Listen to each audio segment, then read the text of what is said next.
Caleb Vance had found success sweet these past few months, and in the matter of his cousin Daniel, he decided to be magnanimous. A swift, decisive signature authorized the arrangement. He tasked Liam with overseeing it, dispatching a team from Aegis Security for the escort. The newly appointed head of Aegis was an old friend, Marcus. Liam was genuinely happy for him when they met. After the old board was dismantled, the former CEO's private security details were dissolved, and men like Marcus had been relegated to the shadows. Seeing him now with a legitimate and powerful position brought a sense of shared history to the surface. They had been through difficult times together, and it had been too long. Liam initiated the reunion, remarking that Marcus had risen high. He offered his belated congratulations, noting that leading Aegis was a position of immense trust, directly serving the man at the top, a clear path to a boundless future. Within the corporate hierarchy, Aegis and Titan security divisions were comprised of the best talent scouted from national agencies and military branches, while the Cerberus and Lynx teams were often filled with the sons of executives and board members. For Marcus to be leading the premier Aegis division was a testament to the absolute confidence Caleb had in him. A rare smile touched Marcus's usually stern face. He approached and offered a respectful nod, stating that Mr. Evans was a busy man and he wouldn't dare impose. He acknowledged that he owed much of his current standing to Liam's past support. After a brief exchange, Marcus personally saw Liam to his car before turning to command his men to begin the journey. The Aegis guards behind him, typically arrogant, had been thoroughly humbled by their new, no-nonsense commander. Now, seeing their formidable leader show such warmth to Caleb's young chief of staff, they quietly dismissed any preconceived notions of the man's softness. Though Eleanor had retreated from public life, she was still Daniel's mother. The visit was therefore his to make. Liam drove directly to the Vance family's secure holding facility and collected Daniel. Under heavy guard, they arrived at Serenity Pines, the austere mountain retreat where Eleanor was living in seclusion. Liam instructed the director to inform Eleanor, now known by a new, simpler name, that she had a visitor. As she was a person of interest, Liam sat nearby to monitor the reunion. Eleanor was slow to appear. Daniel and Liam sat in the sterile white room in silence for some time before Daniel finally spoke. He surmised that his exile to the Phoenix branch and Richard Vance's appointment to a regional directorship must have been thanks to Liam's intervention. He vowed he would never forget the kindness. Liam demurred, saying it was Caleb's decision. He suggested that if Daniel was truly grateful, he should focus on comforting Richard in the future and live quietly in Phoenix for the sake of peace and stability. Hearing the slight edge of resentment in Liam's tone, a smile touched the corners of Daniel's eyes. He asked if Richard had been causing trouble for Liam. He offered to apologize on his cousin's behalf, explaining that Richard had grown up isolated within the family, never learning how to properly interact with people, and urged Liam not to take it to heart. Liam gave a cold snort. The sound of a curtain being drawn silenced him. A woman in a simple gray linen dress emerged. Her frame was thin, her body gaunt, and her expression detached.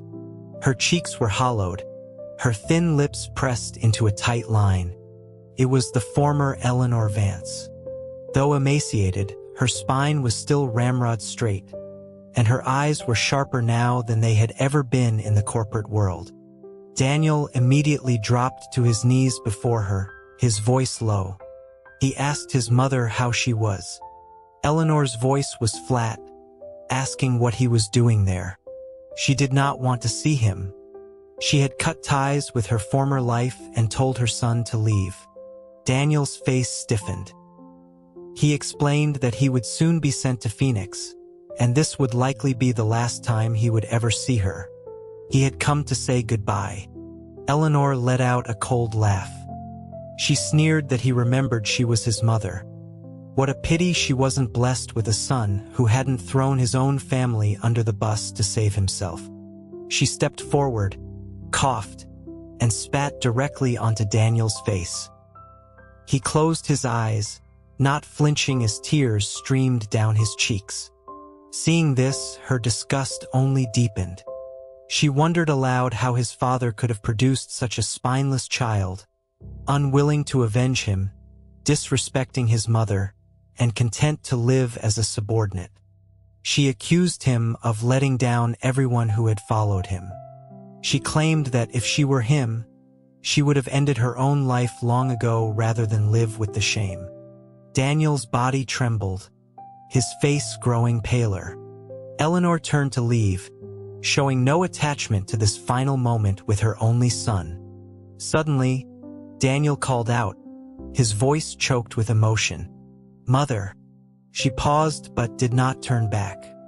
With tears in his voice, Daniel asked if there was ever a time in her life when she had truly loved him as a son, instead of using him as a tool for her revenge. He questioned if she ever felt even a flicker of maternal compassion. Her figure remained frozen. He cried as he recounted a childhood of endless study and feigned incompetence, forced to appear dumber than his cousins. Every day was a lesson in vengeance, in reclaiming their lost power. Forgetting an article meant no dinner, a ruler to the knuckles, or kneeling before his father's portrait for hours. He was forced to curry favor with the very man she hated, his uncle. She would send him gifts in public, but if he enjoyed a treat too much, a meal would be withheld. Any pet he grew to love, a cat or a dog, would be disposed of in front of him. As he got older, any staff member he grew close to would be fired. His entire life had been a performance, haunted by nightmares of being exposed. In the end, he confessed he no longer knew who he truly was. She only remembered her grand plan for revenge, her deep-seated hatred, and never thought to simply love him. Eleanor's voice was sharp. She recounted the sacrifices his father had made, the humiliation he endured, only to be betrayed. She had suffered for years, placing all her hopes in him. He was born to this great cause, yet he chose to seek comfort and a pathetic existence. She was ashamed of him. From this day forward, he should consider her dead. Her duty as a mother had ended the day he confessed. With that, she walked briskly away, leaving Daniel kneeling, motionless. After a long while, Liam saw him rise.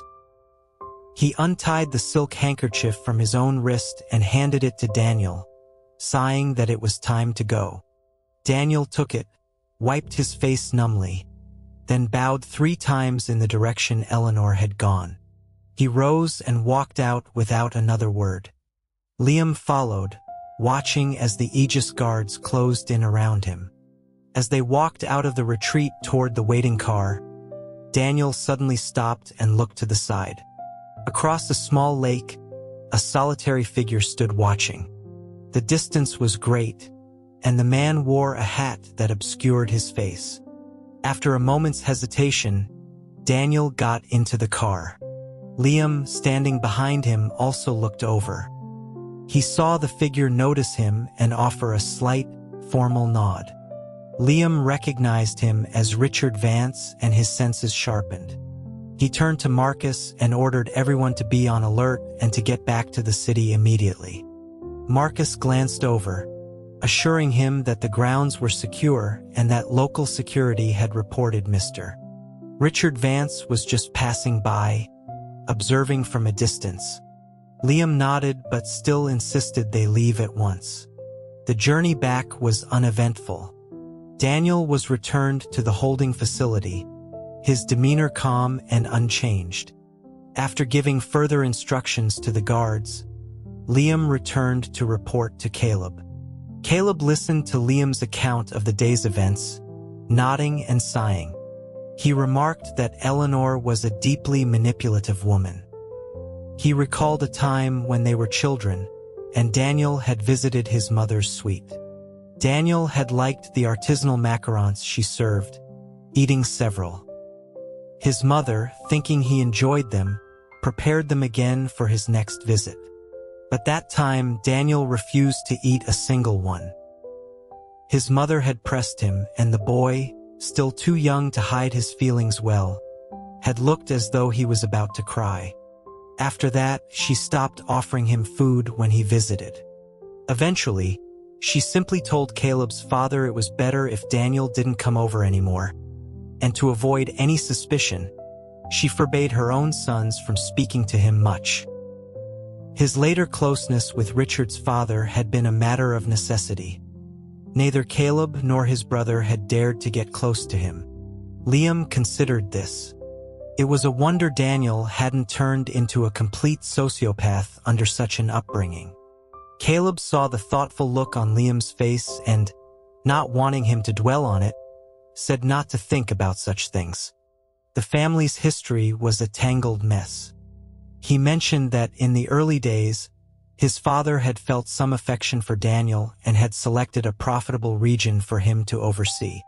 A place where he could live a comfortable life without any real power. But Eleanor had gone crying to the family matriarch, who raised hell, and Daniel was forced to remain in the city. After that, his father never bothered with Daniel's affairs again. Liam offered a small smile, suggesting that if Eleanor had possessed the wisdom and foresight of Caleb's late mother, Daniel's life might have been much smoother.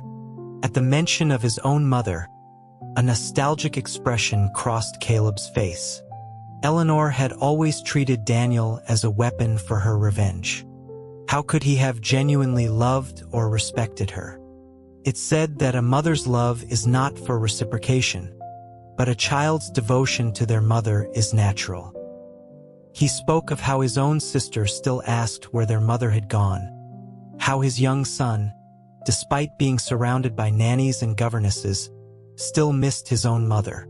He suddenly stopped, a look of apology appearing on his face as he looked at Liam. Liam knew he was likely thinking of his own past. He smiled to ease the tension, saying that although he didn't remember his mother, he'd heard that if anyone was willing to sacrifice everything for a child, it was usually a mother. He agreed with Caleb that love was irreplaceable. Caleb reached out and took Liam's hand. He apologized for his thoughtlessness, having forgotten Liam had grown up in the system.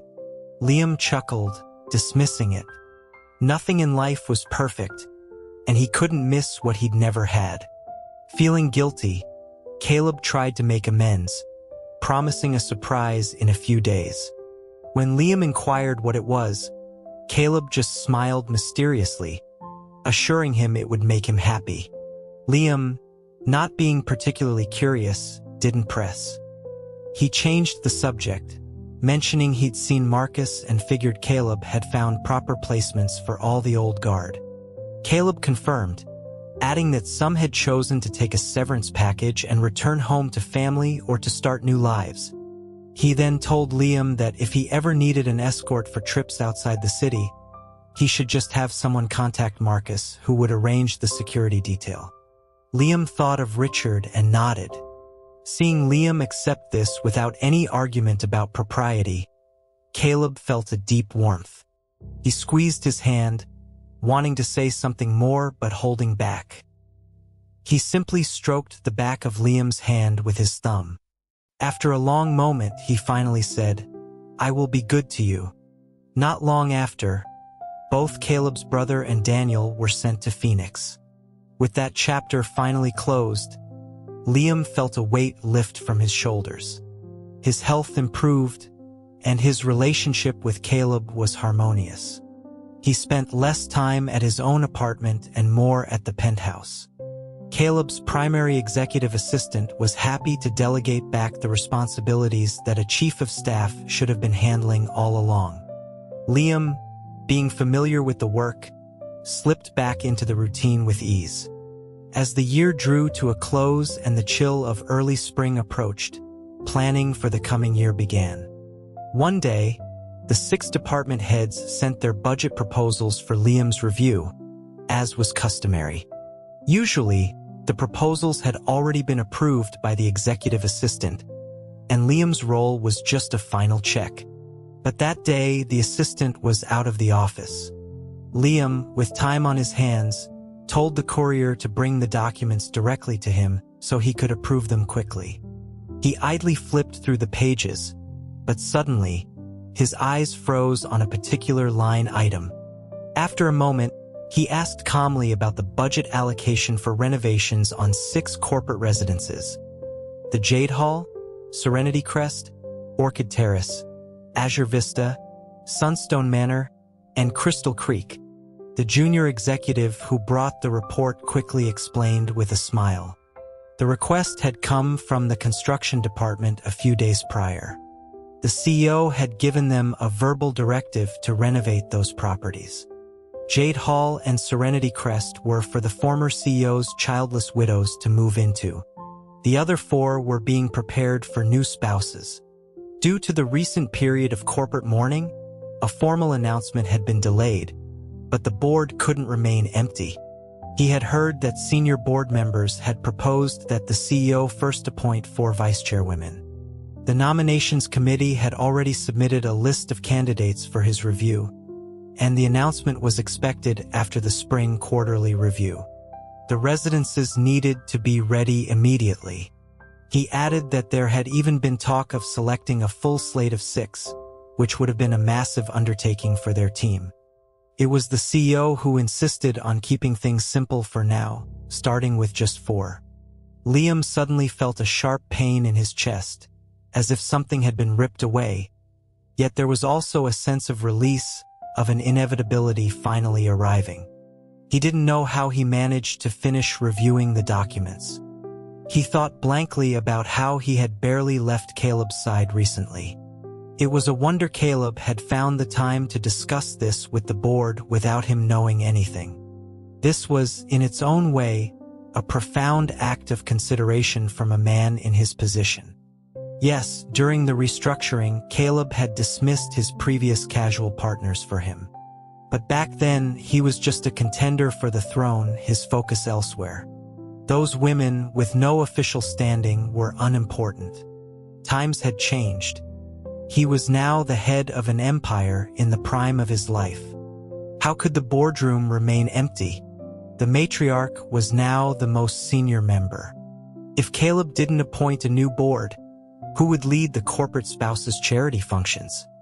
Who would preside over his sister's wedding? Who would oversee the upbringing of his firstborn son? The position of chairman's spouse would not stay vacant forever. Perhaps in Caleb's mind, he could make the appointment and it would just be a title, a formality. His feelings for Liam wouldn't have to change.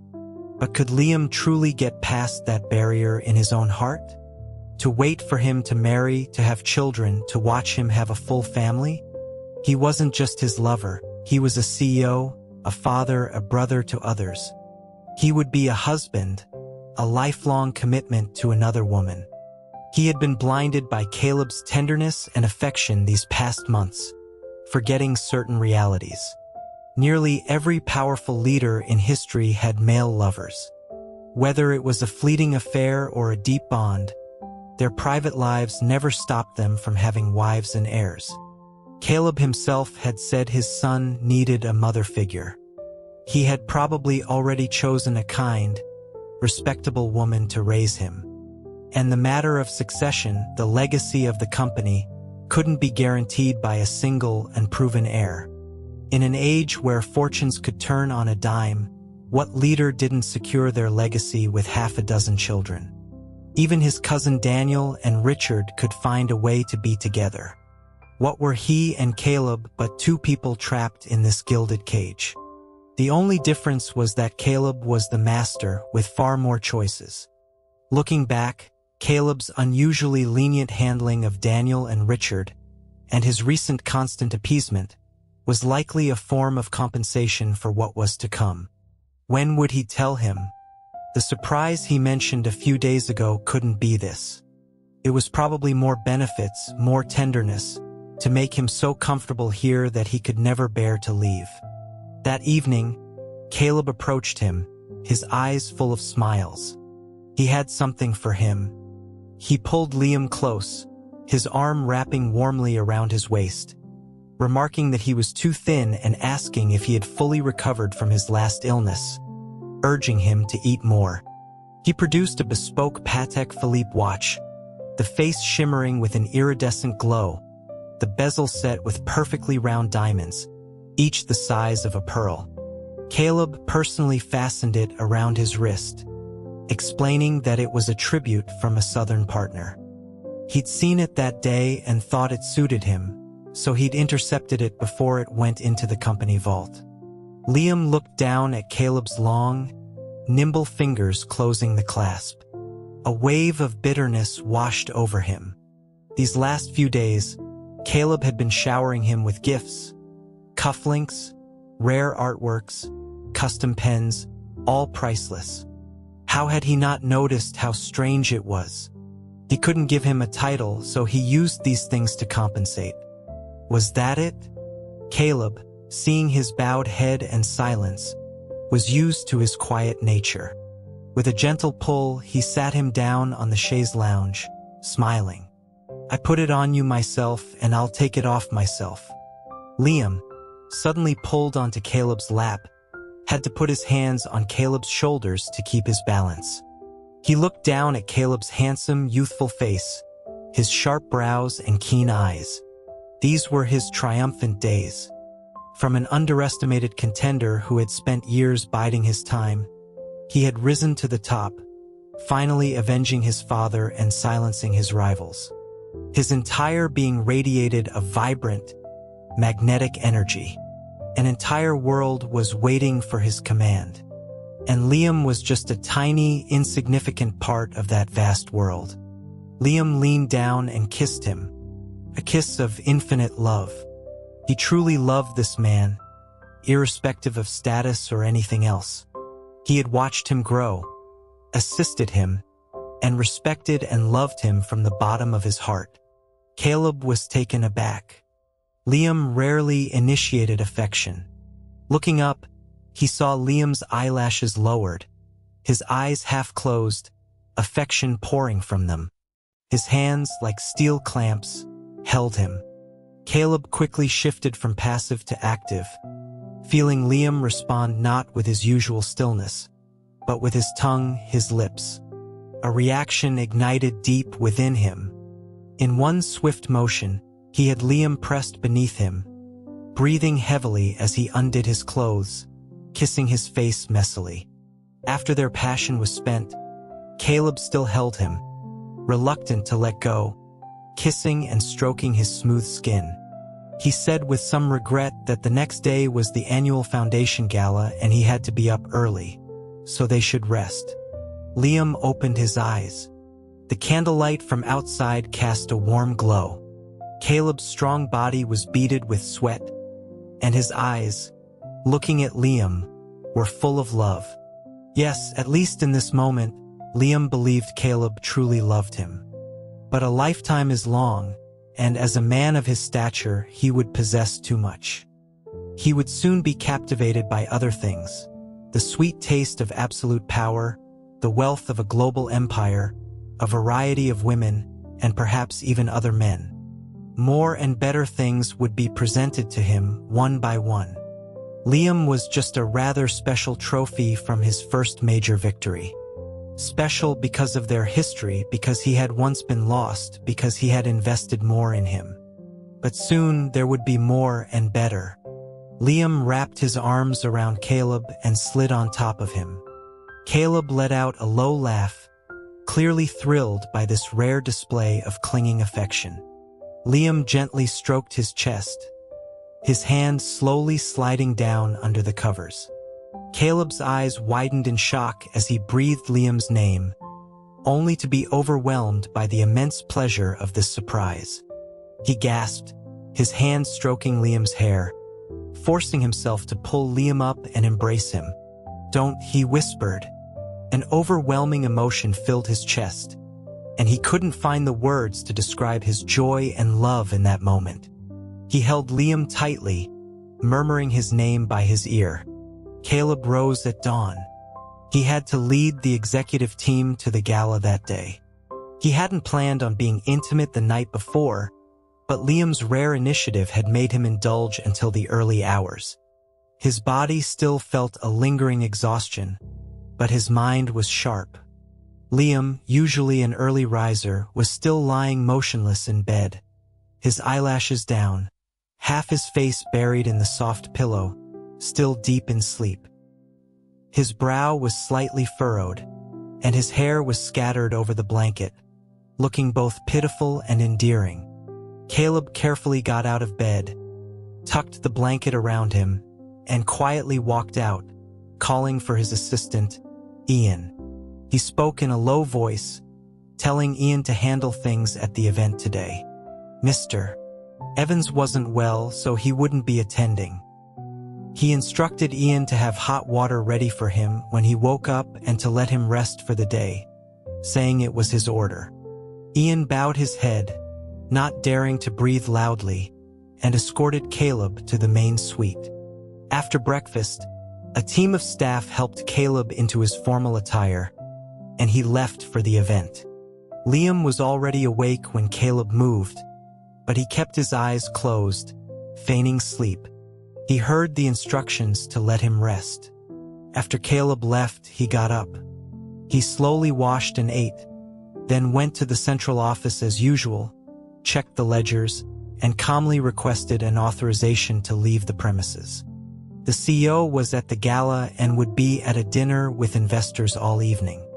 He said he needed to go to the finance department to check on preparations.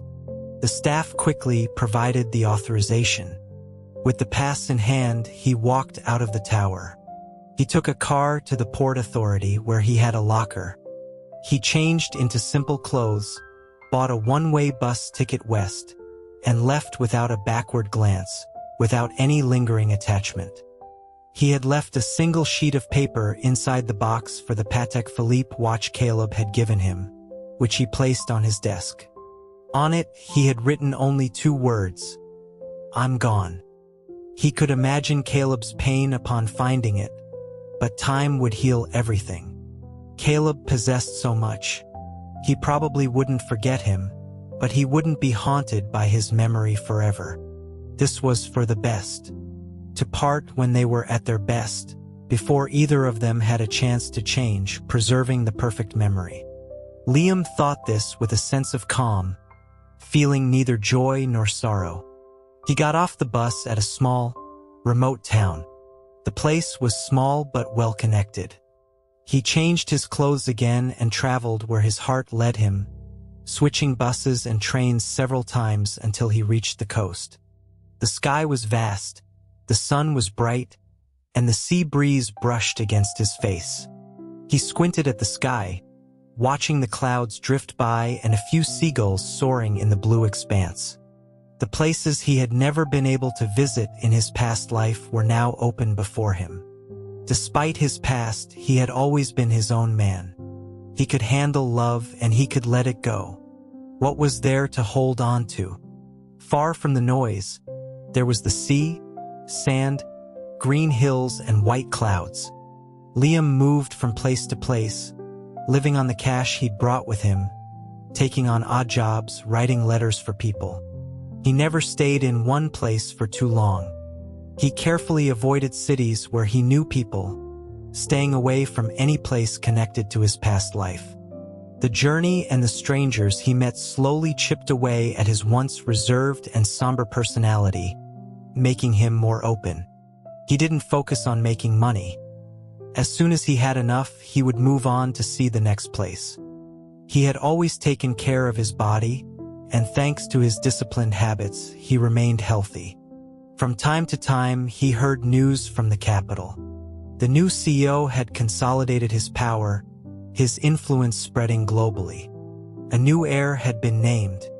The stories were mostly speculation, and he listened to them as any ordinary citizen under the rule of a distant power would, and then forgot them. He was living his own life. The remote corporate court seemed to exist only in his memory.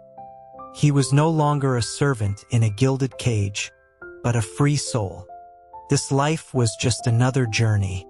In the spring of the third year, having been on the road for 2 years, he felt it was safe enough. He became less cautious, his travels taking him closer to familiar territories. One day, he passed near a coastal town in Maine and was suddenly struck by the memory of a secluded island covered in peach blossoms they had once visited. He found a boat in town to take him to the island. The boatman was talkative, telling him that years ago, a wealthy man had ordered thousands of peach trees planted on the island. The blossoms there were said to be more beautiful than anywhere else. He even claimed the man had planted a few trees himself. Liam smiled but said nothing. As they neared the island, he could see a distant pink haze, like a cloud of rosy mist. When the boat docked, Liam paid the fare. As he stepped onto the shore, he noticed a few fishermen slowly pulling in a net and watched them for a moment. One of them looked vaguely familiar, and he wondered if he'd seen him during his time here. He took a few steps and a strange feeling washed over him. The fishermen on this coast were poor. Even in the cold, they worked barefoot with their pants rolled up. Yet several of these men were wearing boots beneath their trousers. He suddenly turned and called back to the boatman to wait, saying he'd forgotten something and needed to go back. The boatman froze, his first instinct to glance at the men on the shore. Liam knew instantly. He didn't hesitate, running towards the water's edge, away from the boatman. Seeing this, the fishermen dropped their net and began to surround him. Liam reacted quickly, diving into the frigid water. With a powerful kick, he was several yards out. He swam away without looking back. A few of the men jumped into the water to follow him, but from the peach blossom grove on the shore, a dozen men in dark suits emerged, led by Marcus. The boatman approached them, his head bowed in shame. Marcus's face was ashen. He ordered his men to come back and not to give chase. One of the guards beside him asked why, saying they could probably still catch him. A fisherman suggested they could pursue him by boat and use tranquilizer darts. Marcus shot him a cold look. "Are you an idiot? The boss wants him back in one piece, not a single hair on his head harmed. The water is freezing. If we chase him now and his strength gives out, what if something happens in the ocean? You want to use darts? You don't even know how you'd die." He was furious. The plan was to lure him onto the island and secure him, who was so careless that they tipped him off. 2 years of waiting wasted. He won't come back here again. Get ready to face the boss's wrath. One of the guards complained that it was just a runaway employee. A few bumps and bruises wouldn't matter as long as they brought him back alive. After all this time, the boss wouldn't really hold it against them. It was a golden opportunity lost. They'd been stuck in this godforsaken place for so long. The guard who had spoken was silenced by a colleague, who gestured for him to be quiet. Marcus shot him a dark look. "If he's unharmed, the worst for us is we keep looking. If something happens to him because of our pursuit, you can expect to lose your head." As Marcus watched his men, the other guard quietly explained to the complainer that this was no ordinary runaway. This was someone who had been with the old CEO, who had been with the boss since they were young. The boss's orders were absolute. If he said not a single hair harmed, then they had to be careful. They wouldn't find him here again. They would have to move. He told him he hadn't seen what New York was like 2 years ago because of this man. The entire security apparatus of the company was mobilized. They searched the city for half a month, then expanded the search nationwide. People were fired over it. They hadn't found a single trace. Marcus listened to their whispers, his mind racing. The water was so cold. He worried what might happen to Liam and what Caleb's reaction would be when he reported this. He turned and ordered a message be sent to their contacts in the Coast Guard to keep a lookout. They would return to the mainland and sweep the area, focusing on clinics, hotels, and local residences. His men acknowledged the order. Marcus sighed, looking out at the vast, cold sea, trying to figure out how to write his report in a way that wouldn't unleash the full storm of Caleb's fury. Liam didn't know about Marcus's worries. He just swam for what felt like an hour until he saw a private yacht. It didn't look like a Coast Guard vessel, and it seemed too small to be a commercial boat. It looked more like a pleasure craft. He decided to take a chance and swam closer, calling for help. Someone on board heard him and threw down a rope. As he was climbing up, he looked up and saw Leo fucking Moreno leaning over the railing, looking down at him. Their eyes met, and both were stunned. Leo's mouth fell open, his eyes wide. Liam's hand slipped, and he fell back into the water with a splash. Leo was already yelling frantically, "Don't go! I swear I won't tell anyone. Don't go!" He was so flustered he started to sweat, his words stumbling over each other. Liam treaded water, looking up at him. Leo raised his hands in a gesture of surrender. He swore it was a coincidence that he was just out for a day trip. The people on board were his most trusted staff. No one would talk. He pleaded with Liam to come up, saying the water was freezing and he wouldn't last much longer. "Come on, buddy, I've got you. Look at your lips, they're turning blue. Don't be stubborn." Liam thought for a moment, then grabbed the rope again and let the crew pull him aboard. Leo immediately wrapped him in a thick cashmere throw, yelling for ginger tea, a dry change of clothes, and hot water. Liam saw several beautiful attendants surround them, ushering him and Leo into a cabin. Soon everything was ready. He changed into dry clothes and drank the tea while Leo had the attendants vigorously rub his limbs to restore circulation. After a while, a painful tingling returned to his extremities. Leo sat beside him, sighing dramatically. "Look at you. Why do you do this to yourself?" Liam took a sip of the hot tea. "What are you doing here?" Leo dismissed his attendants with a wave. "Buddy, it's all for my brilliant career. After you disappeared, Caleb dragged me into his office for interrogation. My apartment was searched, my entire staff was questioned separately. I was innocent.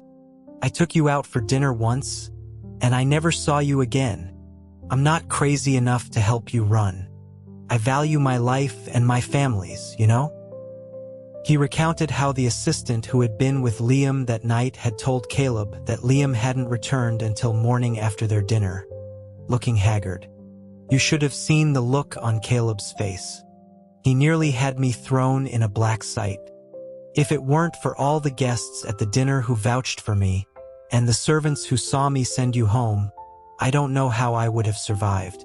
He said that later, Caleb had even brought Richard Vance back to the city for questioning, holding him for a month before finally sending him back to Phoenix, though he kept Richard's son in the city as a ward, likely as a hostage.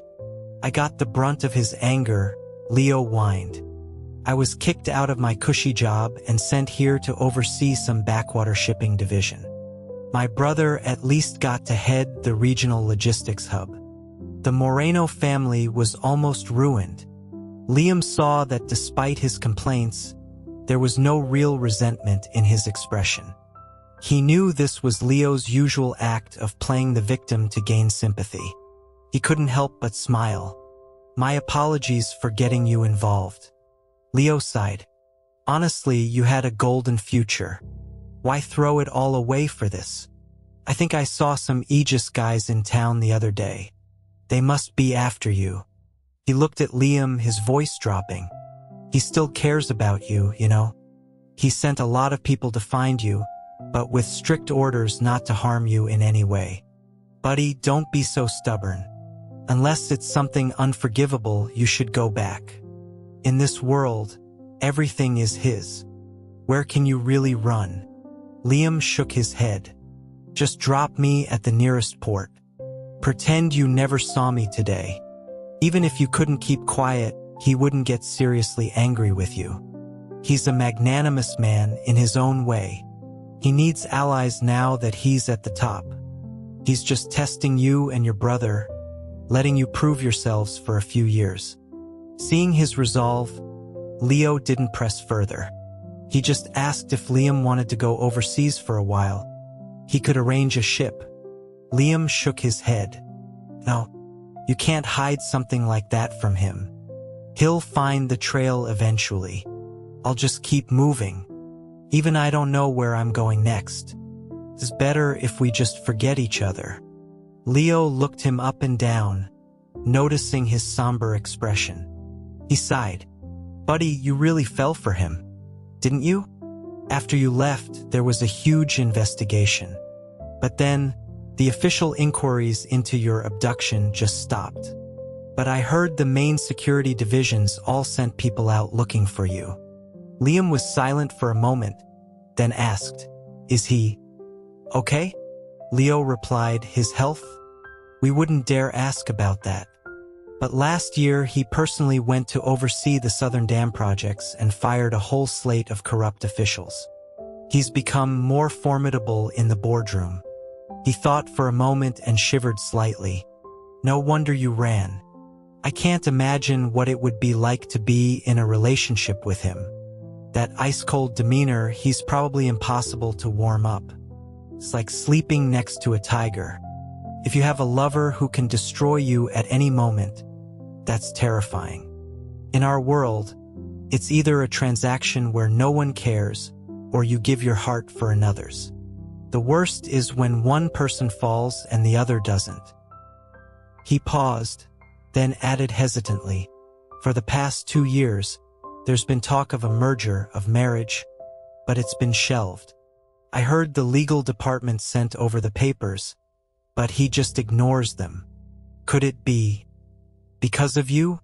He seemed not to believe his own words and chuckled. "Probably just too busy since taking over. There were floods, then droughts, then market crashes. It seems like he's been putting out fires everywhere." Liam didn't speak.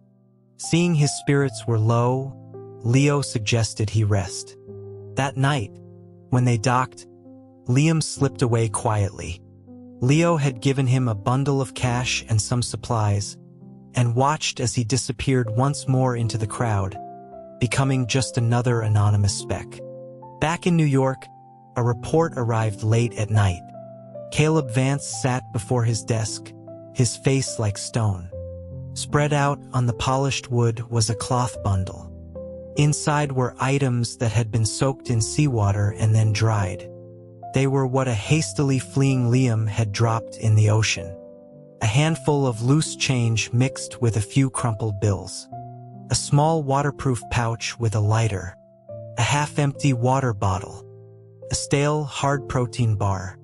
A few simple, threadbare items of clothing. A worn-out handkerchief washed so many times it was nearly white. A bottle of cheap, generic pills for colds and stomach aches. A small tin of ointment for treating chapped skin. A laminated, fake ID with the name Chris Lowe. A few charcoal pencils, and a small leather-bound notebook. The writing inside was thankfully protected by a plastic bag. It contained simple records of places he had passed through with no detail. It was a bare log, date, location. Caleb had gone through the contents countless times, memorizing the words, but he couldn't connect these crude, simple objects with the man he remembered. 2 years had passed. He sometimes suspected he was forgetting him. He had thought he hated him, but at this moment he was terrified. Afraid that he had panicked and drowned in the cold water. Afraid that he got sick with no money for medicine. Afraid that without money, without dry clothes, his illness had worsened. Afraid that without a valid ID, he would be discovered and arrested. He was so afraid he could barely sleep. But there was nothing he could do. In the dark night, from far away, the sound of a late-night patrol car's siren drifted in. He suddenly crumpled the cloth bundle, sending the items scattering across his desk and floor. A cheap bottle rolled and shattered, the pills scattering like tiny white stones. Caleb felt his own heart crack apart. He thought, with a chilling calm, "Liam Evans, you had better pray I never find you."